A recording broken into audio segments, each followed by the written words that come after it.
DSS OneBox. Novinka, ktorá zmení SMBčkové projekty.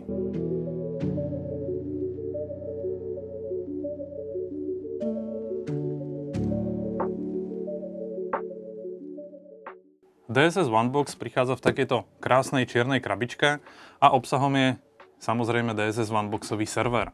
Tento server už má predinštalované licencie, je to hardwarová verzia založená na Windowse a nedá sa rozšíriť žiadne ďalšie licencie. V základe však ale dostanete 128 videokanálov, 16 dverí, 8 alarmových kontrolérov, prípadne 4 výťahové kontroléry, ktoré môžete bez problémov zapojiť do tejto DSS OneBoxovej krabičky. DSS OneBoxová krabička vám sprostredkuje ako server, tak aj klientskú stanicu, do ktorej môžete pridať akékoľvek dahuácké zariadenia, to znamená, nie je možné pridávať žiadne zariadenia tretej strany, ako je to v prípade DSS Pro. DSS OneBox umožňuje pripojiť až 4 lokálne monitory. Máte zo zadnej strany 2 HDMI výstupy a 2 USB-C porty, to znamená, bez problémov pripojíte akýkoľvek monitor, či už je to cez HDMI alebo cez USB-C. Degotovací výkon je 30 kanálov vo Full HD, takže celkom pekné výkony na takúto malú krabičku. Poďme sa teraz spolu pozrieť na obsah balenia.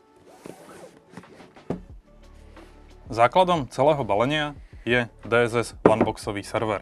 Server, ktorý má 12 na 12 cm a zhruba pol-kilovú váhu. Pod ním sa nachádza veľmi jednoduchá základná dokumentácia, to znamená nejaké tie užívateľské manuály a pod nimi nájdeme ďalšie pripojovacie možnosti. Keď si to otvoríme, tak v základnom balení nájdete VESA držiak, to znamená, môžete malý DSS OneBox pripojiť aj na zadnú stranu monitora.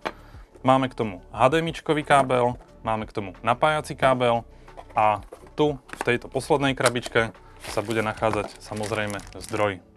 Poďme sa teraz pozrieť, čo táto krabička vlastne obsahuje. Z prednej strany môžete vidieť dve USB 3.0, jedno USB-C, jedno tlačítko na reset BIOSu a druhé tlačítko na reset celého systému. Vedľa toho máme ešte zapínacie tlačítko a z bočných strán potom nájdeme výduchy na chladenie alebo na ventilátor.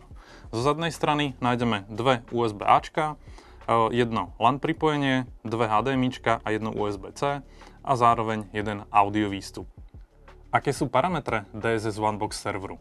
Nájdeme tu 13. generáciu Intel Core i7, 13620, k tomu sekunduje 32 GB RAM a integrovaná grafická karta. Tá zvládne dekodovať až 30 kanálov vo Full HD. Poďme sa pozrieť na obsah licencie, ktorú DSS OneBox ponúka. Základom je 128 kanálová licencia na videokanály, teda môžete pridať až 128 dahuáckých kamier do jedného servera DSS OneBox. Okrem toho môžete pridať aj 8 ANPR kamier, môžete teda urobiť malý parkovací systém s kontrolou parkoviska, s otváraním závory, bez dodatočných licencií, bez nejakého parking managementu a tak podobne. Všetko toto je už predefinované. DSS OneBox umožňuje pridať aj 8 Face Recognition kamier, prípadne 8 kamier, ktoré podporujú metadata. Môžete teda využiť rozpoznávanie tváre, video metadata alebo AcuPic, ale AcuPic už nemôže byť založený na serveri, ale na tom koncovom zariadení, teda NVR alebo IVSS. DSS OneBox okrem 128 videokanálov podporuje aj 16 video intercom zariadení. Môžete teda pripojiť vonkajšiu jednotku, vnútornú jednotku až do maximálneho počtu 16 kusov, ale ak by ste chceli 17. monitor alebo 17. vonkajšiu jednotku, bohužiaľ pomocou licencie to už rozšíriteľné nie je. Ďalšou možnosťou je pripojiť až 16 dverných kontrolérov, takže urobíte aj pekný malý SMBčkový systém v rámci dochádzky, prípadne vyriešite veľmi jednoduchú kontrolu vstupu. Okrem toho, DSS OneBox prichádza aj so 4 licenciami na výťahový kontrolér. Môžete teda pomocou prístupového systému a výťahového kontroléru ovládať aj výťahy a máte to všetko v takejto krásnej malej krabičke. Čo taký AirShield a alarmové zariadenia? Samozrejme aj tieto sú tu podporované a môžete pripojiť až 8 AirShieldových zariadení, to znamená AirShieldových ústrední a môžete vytvoriť až 80 zón, ktoré následne môžete spravovať, manažovať, prípadne vytvárať im udalosti priamo v udalostiach v DSS OneBox. DSS Onebox prichádza s predinštalovanými licenciami, čo ale rozšírujúce zásuvné moduly. Máme tu predinštalovaný parkovací modul, vizitor modul, taktiež tu máme modul na dochádzku a ak by ste potrebovali, môžete si vyhľadať aj inteligentné udalosti ako heatmapy, počítanie osôb, prípadne štatistiky metadát. Ak by ste nechceli využiť 4 lokálne monitory, DSS Onebox má taktiež možnosť ovládať videostenu, to znamená matice, prípadne videodekodéry, sú podporované aj v takejto malej krabičke, ktoré môžu vytvoriť potom veľkú dohľadovú stenu. Onebox kombinuje funkcie z DSS Expressu a zároveň z DSS Pro. Mimo to ponúka krásny malý jednoduchý dizajn, predinštalované licencie, a v malých a stredných objektoch dokážete pokryť úplne všetko, čo potrebujete.